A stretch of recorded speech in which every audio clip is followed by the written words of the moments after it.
کسی نے سوال کیا تبلیغ قرآن و حدیث کے لیے، مطلب تبلیغ قرآن و حدیث کے لیے عورت گھر سے باہر جا سکتی ہے کیا؟ بعض لوگوں کا کہنا ہے کہ سنت کے خلاف ہے کیونکہ آپ کی بیویوں نے ایسا عمل نہیں کیا، یہ بات کہاں تک صحیح ہے؟ دیکھیے، تبلیغ دعوت و کتاب و سنت کی دعوت کے لیے، تبلیغ کے لیے کوئی عورت گھر سے باہر نکل سکتی ہے، اس میں انشاءاللہ عزیز کوئی حرج نہیں، لیکن کتنا نکل سکتی ہے اس کے لمٹ ہے، وہ یہ ہے کہ وہ اپنے شہر کے لمٹس میں کام کرے دعوت تبلیغ کا، اور اگر اپنے شہر سے باہر جا کر وہ کر سکتی دعوت تبلیغ کام، چونکہ آج کام کی بہت قلت ہے اور ضرورت زیادہ ہے، تو اپنے محرم کے ساتھ وہ جا کر یہ کام کر سکتی ہے انشاءاللہ، اس میں بھی کوئی حرج نہیں ہے۔ جیسا کہ کوئی داعیہ ہے، کوئی اسپیکر ہے جو اچھی تقریر دیتی ہے، لوگ موٹیویٹ ہوتے ہیں، لوگ جذبے میں آتے ہیں، لوگ دین پہ چلنے کی کوشش کرتے ہیں، دین کی وہ سمجھ دے رہی ہے اور وہ اپنے شوہر کے ساتھ مختلف مقامات پر جاتی ہے، دین کی بات کہتی ہے، تو شریعہ اس میں کوئی حرج نہیں۔ لیکن اگر آپ کا مقصد یہ ہے کہ قرآن و سنت کی دعوت، جس طرح سے میں نے طریقہ دیکھا ہوں کہ عورتوں کا ایک پورا وفد نکلتا ہے، ان کے ساتھ ان کے محرم کبھی ہوتے اور کبھی نہیں ہوتے، مطلب وہ کیا کرتے، 4 عورتیں ملتی اور ایک آدمی کو اپنا بھائی مان لیتی،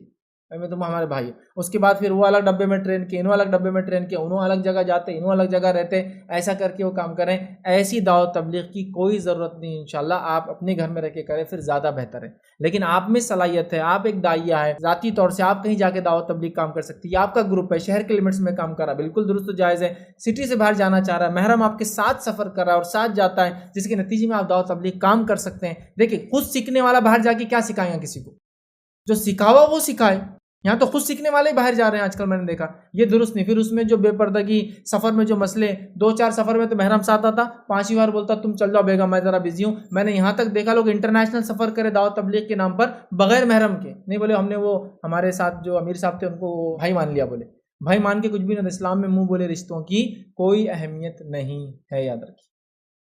کوئی اہمیت نہیں۔ لیکن اس کا یہ نہیں بولنا نہیں چاہیے، بول سکتے ہیں بھائی، ماموں، چچا کسی کو بھی، لیکن اس کی حیثیت نہیں ہوتی شرعی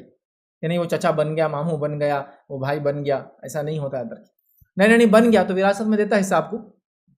اس کے ابا مر گئے تو، اس کے ابا مر گئے جس کو آپ نے بھائی مانے تو کیا وراثت میں حصہ دیتا آپ کو؟ پھکٹ نہیں دیتا آپ کو۔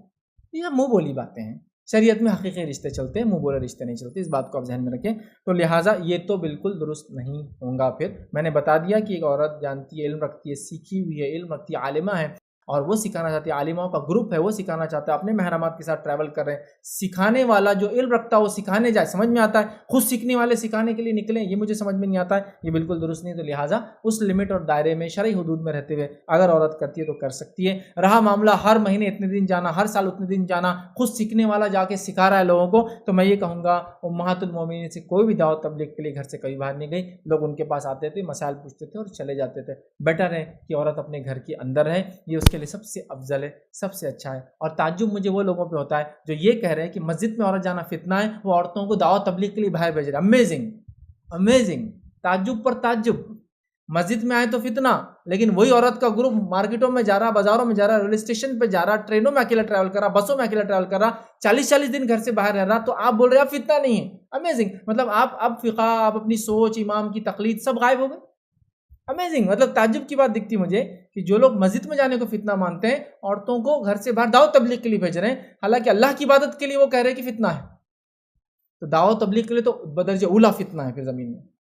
کیونکہ مسجد میں تو خالی مسجد گئی، گھر سے آ گئی، یہاں تو کیا کیا نہیں ہوتا ہے، بیچ میں کتنے لوگ انوالو ہے، ٹرینز، ڈرائیورز، اسٹیشنز، اور کیا کچھ نہیں ہوتا ہے۔ بہرحال سمجھ کے کام لو، شیطان ایسے ہی چھوڑ دیتا ہے، یاد رکھیے۔ صحیح چیز پہ تو آپ نے بین کر دیا اور غلط چیزوں کو آپ بہرحال فروغ دے رہے ہیں، بہرحال احتیاط کریں۔ رہا پھر زمین زمانہ اور لوگوں کے حالات کے مطابق باتیں بدلتی ہے، کسی زمین پہ اگر بہت ضرورت ہو علم کی اور وہی جو آدمی سیکھ رہا ہے وہی سکھانے والا بن سکتا ہے کبھی کبھار، تو وہ ایک الگ بات ہے، بٹ شرعی حدود میں رہتے ہوئے لوکل علماء سے یا وہاں کے موجودہ علماء سے جو قرآن و سنت کو ماننے والے مشورہ لے، وہ زیادہ بہتر دیں گے۔ لیکن عمومی ایک جواب تھا جو میں نے آپ کے سامنے